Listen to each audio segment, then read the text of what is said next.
Madame le ministre Ndao, qui est le ministre en charge des PME et de l'artisanat, a initié une série de formations qui ont démarré la semaine dernière avec une première qui a porté sur les axes stratégiques du ministère des PME.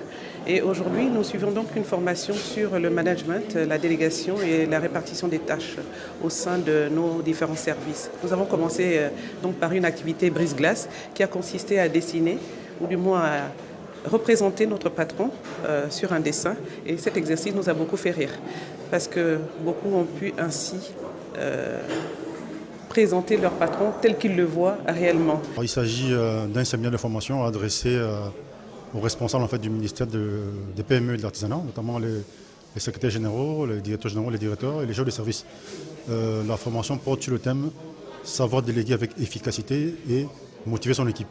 En fait, nous abordons là les aspects de gestion des équipes, les aspects de valorisation des membres de l'équipe pour une efficacité certaine. Et là, nous avons abordé déjà quelques points, notamment le point lié à la connaissance du consommateur final du produit de la maison, à qui s'adressent en fait les services qui sont proposés par le ministère des PME et de l'artisanat. Nous avons tous compris qu'il s'agit du Gabonais lambda qui vient se ressourcer au niveau du ministère et qui a besoin de savoir comment entreprendre et comment certainement améliorer ce qu'il fait déjà. Et puis nous avons aussi constaté et évoqué la question concernant le transfert de compétences. Donc il est important que dans une administration, les plus anciens, les plus expérimentés puissent s'asseoir régulièrement et échanger avec les nouveaux. Peut-être mettre en place un programme qui s'adapte à tous ceux qui arrivent pour la première fois dans le ministère, pour qu'ils découvrent en fait le ministère, qu'ils sachent de quoi il est question, quand est-ce qu'il a été créé, pourquoi il a été mis en place, quelles sont les missions, quels sont les objectifs et quelles sont les statistiques à ce jour. Donc nous avons abordé cette question parce qu'on ne peut pas faire de la délégation s'il n'y a pas de collaboration franche et s'il n'y a pas de formateur même en interne, s'il n'y a pas de transfert de compétences qui peut se faire en interne. Donc ces questions ont été abordées jusqu'à maintenant. Nous avons pu expérimenter une nouvelle approche dans l'exercice de notre fonction qui consiste déjà depuis ce matin à identifier les différents points de blocage ou points de ralentissement de notre action. Et nous avons pu identifier également les différentes actions que nous devons mener pour améliorer, fluidifier l'action au sein des services, mais aussi et surtout comment atteindre la performance que nous souhaitons et les objectifs qui nous sont assignés. Nous avons simplement joué le rôle de facilitateur pour pouvoir les remettre en confiance ensemble et puis développer des thématiques qui pourraient aider justement le ministère à aller encore plus loin que ce qui est déjà fait aujourd'hui. Donc je crois que ça se passe très bien jusqu'à maintenant.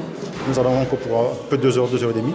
Et je pense que nous allons aborder les questions théoriques du moment que actuellement nous sommes sur la partie pratique. La formation se déroule en 20-80. Ça dit 20% théorie et 80% pratique. Donc nous allons aborder toutes les questions et je crois que les participants s'adonnent très bien à l'exercice.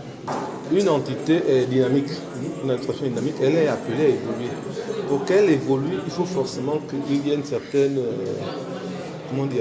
un échange constant entre les dirigeants et l'équipe managériale qui gère. Ça veut dire quoi? C'est-à-dire d'abord en termes d'information, il doit y avoir une certaine collaboration en termes d'information, mais aussi les chefs doivent pouvoir transmettre réellement les connaissances qu'ils ont aux personnes qui la managent. Et ensuite, les personnes managées doivent, à un certain temps, peut-être pas 10 ans, être capables eux aussi de prendre le relais en fait, des compétences acquises auprès des chefs. Ce sera amenant aux participants et à ceux qui ont demandé que la formation soit faite et qui pourront apprécier, qui, avec un retour d'information, nous diront si il y a eu un impact dans leur manière de travailler et si après cette formation, il y a des changements qui sont visibles et peut-être initier un suivi après la formation. Ça sera aussi très bien d'identifier tous ceux qui ont participé à la formation et d'évaluer la formation, donc les acquis de la formation, quelque temps après, pourquoi pas 15 jours, 1 mois, pour vérifier si vraiment ils ont mis en application tout ce qu'ils ont eu comme outil. Parce que ça ne sert à rien d'avoir pris une demi-journée, participer à une formation et puis mettre tout cela dans les oubliettes. C'est un investissement qu'il faut rentabiliser. Nous leur avons posé même la question. Lorsque l'État vous envoie en stage ou en formation, est-ce que vous vous demandez à quel moment vous restituez tout ce savoir? À quel moment vous renvoyez l'ascenseur?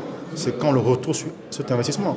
Vous avez un savoir et vous n'arrivez pas à communiquer avec l'équipe, avec les autres. Donc il va être difficile de faire justement la délégation efficace et la motivation de ces équipes. Donc nous espérons simplement que le message est passé et que nos participants sauront justement appliquer les formations.